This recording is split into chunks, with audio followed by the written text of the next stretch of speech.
occasion he will hold a grudge. So my colleague Andy fed him a crab a few weeks ago. He didn't feed from her for about 3 days. So he continued hungry, so I mean, the day crab essentially. So what we feed him instead is whiting and squid. He's on just whiting today. He's very, very happy this way. There we go. On these, as you can see, hangs around and eats all of his food. There's no detriment to him to not have those crabs as his main food source. He's getting the same sorts of fats, proteins, and always puts some bit in his food just to make sure he's getting everything he needs. And I is quite a messy eater, so especially if you guys are closest to me, you'll see there's a lot of cloudiness coming back out of his nose and his mouth. And the reason for that is because he breathes air. When he swallows his food underwater like this, he gets a lot of water in his lungs and in his stomach. So he needs to clear himself out just like that. And essentially what they do is they regurgitate everything back up into their mouth. In the back of his throat, he's got these big rubbery spines. They catch big bits of fish. That's what the water pass by.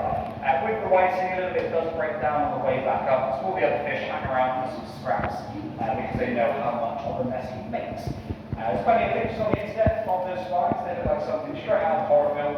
They keep him nice and happy and healthy. Clear out his lungs so he can breathe, and he's cleared out his stomach so he's not going to get ill from swallowing too much seawater or anything like that.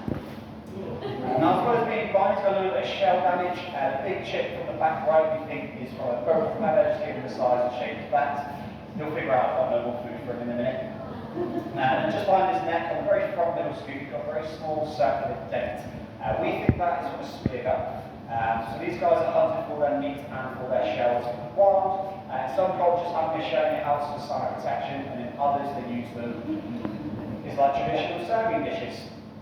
Luckily for him though, just surface damage, there's no pain, there's no discomfort, anything like that. Same as us, if you lose a bone, it'll heal over, it's just not going to grow back.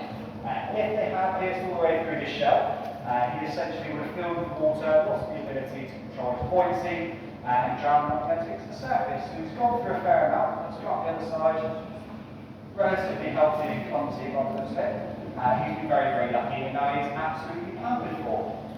And I do get asked the same few questions pretty much every day. The first one being why he doesn't have a beach or anywhere to come out of the water. Male turtles are completely aquatic. They will not choose to come out if they don't need to. It's simply because it's very heavy. It's about 150 kilos. Most of the weight is in the shell. So when he's in the water swimming around like this, that weight is supported. If he ever does come out on land, the shell essentially squishes his body, his organs, and his lungs. It's hard to breathe, it's quite uncomfortable. Because they breathe there, they can survive a few days on land, but after that they will dehydrate and